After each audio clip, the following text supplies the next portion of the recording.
हम अपनी जान के दुश्मन को अपनी जान कहते हैं, मोहब्बत की सी मिट्टी को हिंदुस्तान कहते हैं, हिंदुस्तान कहते हैं। जो दुनिया में सुनाई दे उसे कहते हैं खामोशी, जो आंखों में दिखाई दे उसे तूफान कहते हैं। और ये जो दीवार का सुराग है साहब, ये जो दीवार का सुराग है, चाइना, अमेरिका और पाकिस्तान साजिशों का हिस्सा है, मगर हम इसे अपने घर का रोशनदान कहते हैं, रोशनदान कहते हैं। परम सम्माननीय निर्णायक मंडल के सदस्यों, सभा में उपस्थित सभी गणमान्य व्यक्ति, मैं हिमांशी देश प्रेम और राष्ट्र निर्माण के उपलक्ष्य पर अपने कुछ विचार आप सभी के साथ साझा करना चाहती हूँ। आजादी, आजादी का असली मतलब वही समझ सकता है जिसने कभी गुलामी की हो। हम सौभाग्यशाली हैं कि हमने स्वतंत्र भारत में जन्म लिया। यूं तो आजादी की लौ 1857 में ही चल चुकी थी, जो वर्षाल बनकर 1947 में हमारे देश को आजाद कराई। प्राचीन, मध्यकालीन और वर्तमान के उदाहरणों से स्पष्ट करना चाहूंगी कि जब हमारा देश फिरंगियों के पैरों में फंस गया था, तो रंग दे बसंती चोले की एक आवाज पर टोले के टोले उड़ाते थे और उनके वंदे मातरम के नारों से खून में आने वाला बीड़ी का तूफान, अंग्रेज शासकों में तूफान ला देता था। सब लोग मर जाते थे, मिट जाते थे, फांस चढ़ जाते थे, तो वो भी अपनी देशभक्ति साबित कर रहे होते थे, क्योंकि यह उस दौर की देशभक्ति कसौटी थी। 62, 65 और 76 के युद्धों में अपना सुहाग गवा देने वाली वो औरत, जब घर के हालात ये हो जाया करते थे कि प्यार भी भरपूर गया जब मांग का सिंदूर गया, नन्हे नौनी हालों की लंगोटियां चली गई, छोटी छोटी बेटियों की चोटियां चली गई, बाप की कमाई गई, भाई की पढ़ाई गई, ऐसा एक विस्फोट हुआ पता ही चला नहीं, पूरे जिस्म की कई बोटियां चली गई, पूरे जिस्म की कई बोटियां चली गई। और आपके लिए तो एक आदमी मरा है साहब, पर मेरे घर की तो रोटियां चली गई, पर मेरे घर की तो रोटियां चली गई। हमारे हालात पैदा हो जाने के बावजूद भी एक माँ अपने बेटे को सड़क पर दुश्मनों की धज्जियां उड़ाने के लिए भेज दिया करती थी, और उसे लिखाकर ये भेजा करती थी कि अम्मा ने खत लिखा है बड़े ही चाव से, कि अम्मा ने खत लिखा है बड़े ही चाव से, पुत्र मेरे ना घबराना, एक इंच भी पीछे ना हट जाना, चाहे 1 इंच कट जाना, चाहे 1 इंच कट जाना।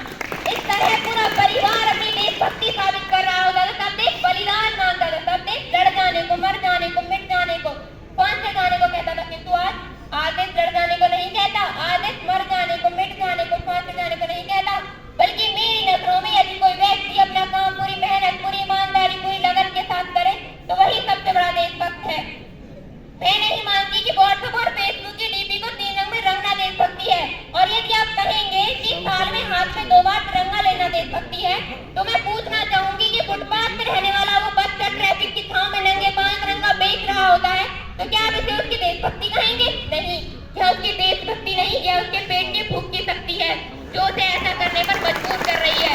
क्योंकि ना मस्जिद को जानते हैं, ना शिवालयों को जानते हैं, ना मस्जिद को जानते हैं, ना शिवालयों को जानते हैं। जो पेट के भूखे होते हैं वो सिर्फ भोजन के निवालों को जानते हैं, वो सिर्फ भोजन के निवालों को जानते हैं। अपने परिवार, अपने समाज के लिए समर्पण का भाव है देशभक्ति, और हर देशद्रोही के जीवन में आने वाला तूफान है देशभक्ति, ताकि हर देशद्रोही ये समझ सके कि अगर तू परिंदा है तो ये आसमान तेरा है, अगर तू दरिंदा है तो ये शमशान तेरा है, भाईचारे से रहना है तो रहे ही जमीन पर, वरना ये कब्र भी तेरी है और यही कब्रिस्तान तेरा है, और यही कब्रिस्तान तेरा है। लेकिन एक देशद्रोही से ज्यादा देशभक्ति तब बात होती है जब एक बेटा अपने बूढ़े माँ बाप को वृद्धाश्रम की चौखट पर छोड़ाता है, वृद्धाश्रम की चौखट पर छोड़ाता है। करा उठती है वो देशभक्ति जब मुसीबत में फंसे लोगों की जान बचाने से ज्यादा हम सेल्फी लेकर अपने लाइक बढ़ाने में लगे रहते हैं।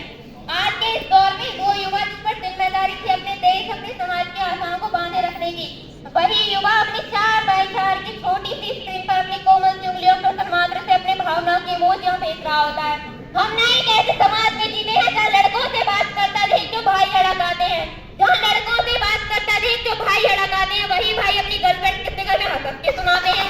और मैं बता दूं, महिला सुरक्षा के मामले में आज भी 4थे नंबर पर आते हैं। और हम ना एक ऐसे समाज में जीते हैं जहाँ पत्थर की मूर्त को लगाए जाते हैं 56 भोग, भूखे नंगे तड़पते सो जाते हैं लोग, भूखे नंगे तड़पते सो जाते हैं लोग। मजदूर को मजदूर समझिए, मजबूर नहीं, गरीब को काम दीजिए, दान नहीं, और दान देने के इतने ही इच्छुक है तो जीते जी रक्तदान दीजिए, और मरने के बाद अंगदान देकर किसी मरते हुए को जीवन दान दीजिए। यही सच्चा